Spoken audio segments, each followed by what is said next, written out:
Sri Sai Satcharita, Chapter 8.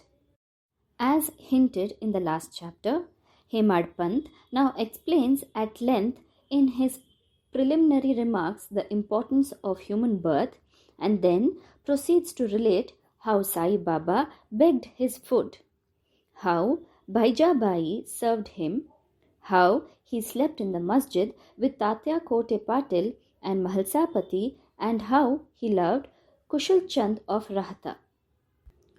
Importance of human birth.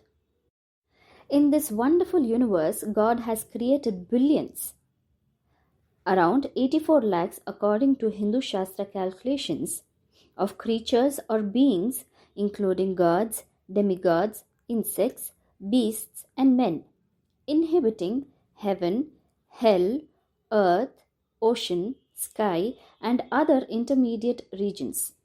Of these, those creatures or souls whose merits preponderate go to heaven and live there till they enjoy the fruits of their actions. And when this is done, they are cast down. While those souls whose sins or demerits preponderate go down to hell and suffer the consequences of their misdeeds for as long as they deserve it. When their merits and demerits balance each other, they are born on earth as human beings and are given a chance to work out their salvation. Ultimately, when their merits and demerits are both worked out completely, they get their deliverance and become free. To put the matter in a nutshell, souls get their birth or transmigration according to their deeds and evolvement. Special value of the human body. As we all know, 4 things are common to all creatures, that is, food, sleep, fear, and sexual union. In the case of man, he is endowed with a special faculty, that is, knowledge, with the help of which he can attain God vision, which is impossible in any other birth. It is for this reason that gods envy human species and aspire to be born as men on earth, so as to get their final deliverance. Some say that there is nothing worse than the human body, which is full of filth, mucus, phlegm, and dirt, and which is subject to decay, disease, and death. This is true to a certain extent, but in spite of these drawbacks and defects, the special value of the human body is that man has got the capacity to acquire knowledge. It is only due to the human body or on account of it that one can think of the perishable and transitory nature of the body itself and of the world and have an aversion for the sense enjoyments, and can discriminate between the unreal and the real, and thus attain God vision. So, if we reject or neglect the body because it is filthy, we lose the chance of God vision, and if we fondle it and run after sense enjoyments because it is precious, we go to hell. The proper course, therefore, for us to pursue is the following: that the body should neither be neglected nor fondled, but should be properly cared for, just as a traveller on horseback takes care of his pony on the way till he reaches his destination and returns home. Thus, the body should ever be used or engaged to attain God vision or self-realization, which is the supreme end of life. It is said that though God created various sorts of creatures, he was not satisfied, for none of them was able to know and appreciate his work. So he had to create a special being, man, and endow him with a special faculty, that is, knowledge.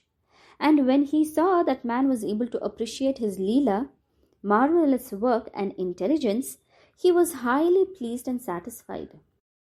So really, it is fortunate to get a human body, better still to get birth in a Brahmin family, and best to get an opportunity of having recourse to Sai Baba's feet and surrendering to him.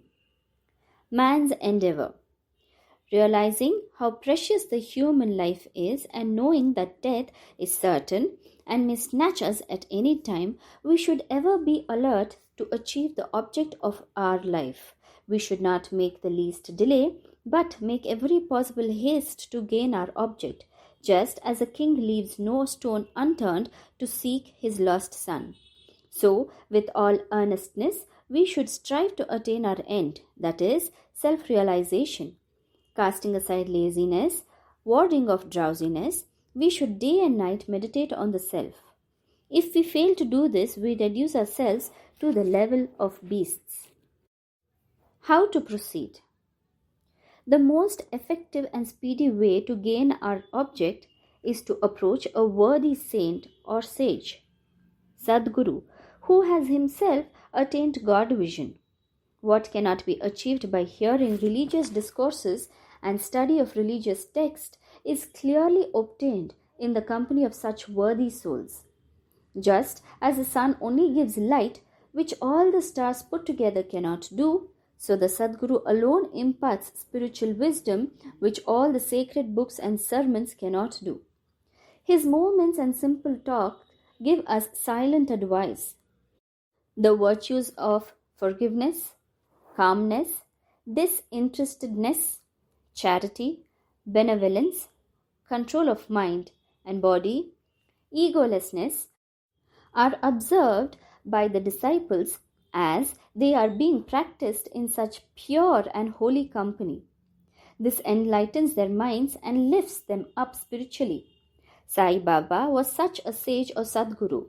Though he acted as a fakir, he was always engrossed in self. He always loved all beings, in whom he saw God or divinity. By pleasures, he was not elated. He was not depressed by misfortunes. A king and a pauper were the same to him. He whose glance would turn a beggar into a king used to beg his food from door to door in Shirdi, and let us now see how he did it. Baba begging food. Blessed are the people of Shirdi, in front of whose houses Baba stood as a beggar and called out, "O Mai, give me a piece of bread," and spread out his hand to receive the same.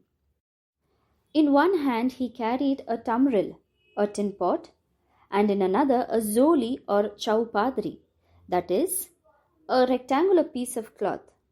He daily visited certain houses and went from door to door. Liquid or semi-liquid things such as soup, vegetables, milk or buttermilk were received in the tin pot, while cooked rice, bread and such solid things were taken in the chaupadri. Baba's tongue knew no taste, as he had acquired control over it. So how could he care for the taste of the different things mixed up together? Whatever things he got in his chaupadri and in the tin pot were mixed together and partaken by Baba to his heart's content. Whether particular things were tasty or otherwise was never noticed by Baba, as his tongue was devoid of the sense of taste altogether. Baba begged till noon, but his begging was very irregular. Some days he went to a few rounds, on the other days up to 12 noon. The food thus collected was kept in a kundi, that is, earthen pot. Dogs, cats and crows freely ate from it, and Baba never drove them away. The woman who swept the floor of the masjid took some 10 or 12 pieces of bread to her house, and nobody prevented her from doing so. How could he, who even in dreams never warded off cats and dogs by harsh words and signs, refuse food to poor helpless people? Blessed indeed is the life of such a noble person. People in Shirdi took him in the beginning for a mad fakir. He was known in the village by this name. How could one who lived on alms by begging a few crumbs of bread be revered and worshipped? But this fakir was very liberal of heart, detached and charitable. Though he looked restless from outside, he was firm and steady inside. His way was inscrutable. Still, in that small village, there were a few kind and blessed people who recognized and regarded him as a great soul. One such instance is given below. Baijabai's brilliant service. Tatya Kote's mother, Baijabai, used to go to the woods every noon with a basket on her head containing bread and vegetables. She roamed in the jungles, course after course. A course is about 3 miles, trampling bushes and shrubs in search of the mad fakir, and after finding him out, fell at his feet. The fakir sat calm and motionless in meditation, while she placed a leaf before him, spread her things, eatables, breads, vegetables, etc., thereon, and fed him incessantly. Wonderful was her faith and service. Every day she roamed at noon in the jungles and insisted Baba to partake of the lunch. Her service, upasana or penance, by whatever name we call it, was never forgotten by Baba till the end. Remembering fully what service she rendered, Baba benefited her son significantly. Both the son and the mother had great faith in the fakir, who was their god.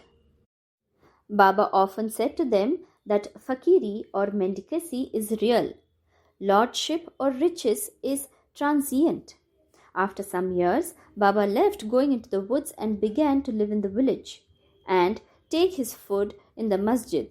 Hence, Baijabai's troubles of roaming in the jungles ended. Dormitory of Trio. Ever blessed are the saints in whose heart Lord Vasudev dwells, and fortunate indeed are the devotees who get the benefit of the company of such saints.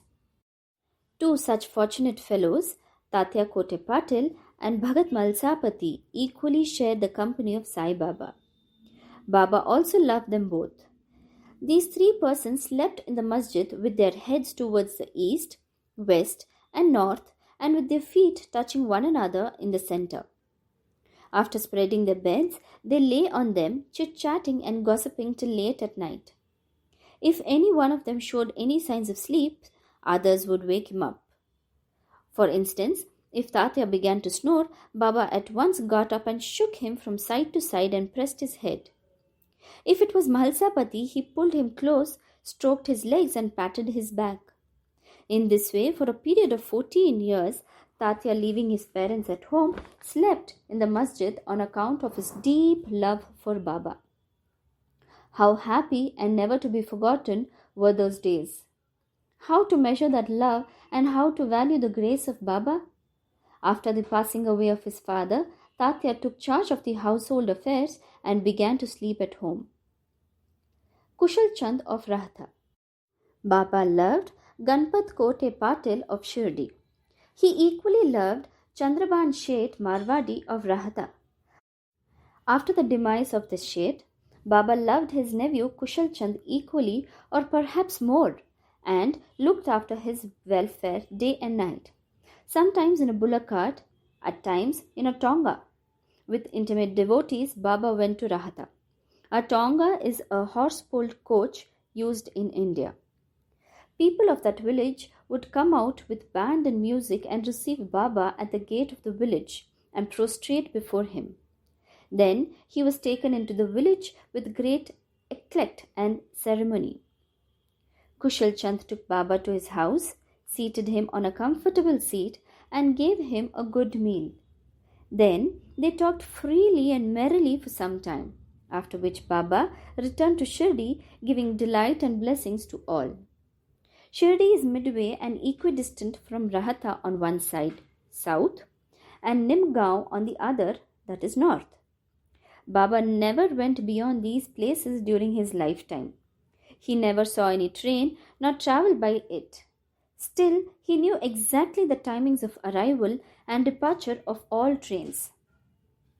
Devotees who acted according to Baba's instructions given at the time of taking his leave fared well, while those who disregarded them suffered many a mishap and accident. More about this and other matters will be told in the next chapter. Om Sai Ram.